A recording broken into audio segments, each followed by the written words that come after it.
કેશોદમાં મહિયા ક્ષત્રિય સમાજ દ્વારા દશેરા નિમિત્તે ખોડિયાર માતાજીના મંદિરે શસ્ત્ર પૂજનનું આયોજન કરવામાં આવ્યું હતું।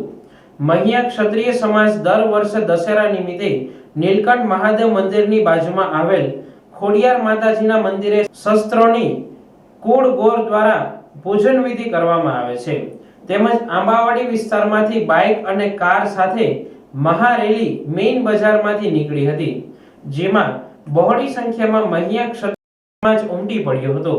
ત્યાં જઈને તલવાર રાસ અને તલવારબાજી નવ યુવાનોએ કરી હતી। જ્ઞાતિના પ્રમુખ અને આગેવાનોની સૂચના મુજબ શાંતિથી શસ્ત્ર પૂજન પૂર્ણ કર્યું હતું। જય માતાજી, જય કરણા ધણી, જય નાગબાઈમાં।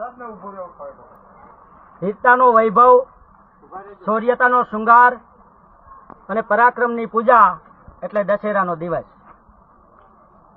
દશેરાના દિવસ નિમિત્તે સમસ્ત મહિયા ક્ષત્રિય સમાજ તરફથી શસ્ત્ર પૂજનનું આયોજન કરવામાં આવ્યું। શસ્ત્ર પૂજનના આયોજન રૂપે ત્યારે સમસ્ત મહિયા ક્ષત્રિય સમાજ નીલકંઠ મંદિરે ખોડિયાર માતાજીના મંદિરે ઉપસ્થિત થયો, ત્યારે ક્ષત્રિય સમાજની પરંપરા એટલે કે તલવાર અને તમામ જે એના હથિયારો હોય એમની ક્ષત્રિય પરંપરા અનુસાર પૂજા કરી। અને મિત્રો, દશેરાનું પર્વ એટલે શું? ભગવાન શ્રી રામનો રાવણ ઉપર ઐતિહાસિક વિજય, અહિંસા ઉપર અધર્મનો વિજય, અસત્ય ઉપર સત્યનો વિજય। આ અને ભગવાન શ્રી રામ એ આપણા સૌના ઇષ્ટ છે, એને આપણે જાણીએ છીએ।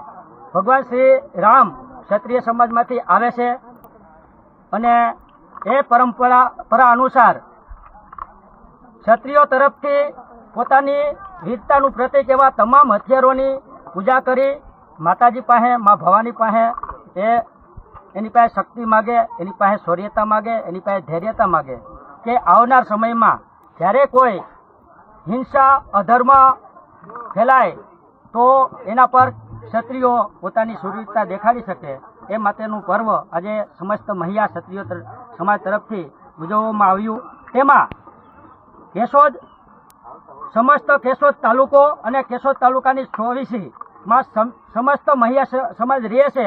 એ સમસ્ત મહિયા સમાજના વડીલો, યુવાનો, મિત્રો એ શસ્ત્ર પૂજનમાં ભાગ લઈ પોતાની શૌર્યતા દેખાડી, પોતાની વીરતા દેખાડી અને પરાક્રમો દેખાડ્યા। એ બદલ હું સમસ્ત મહિયા સમાજ તરફથી એ વડીલોનું, યુવાનોનું આભાર માનું છું। અસ્તુ, ભારત માતાની જય, બોલો નાગબાઈ માત કી જય।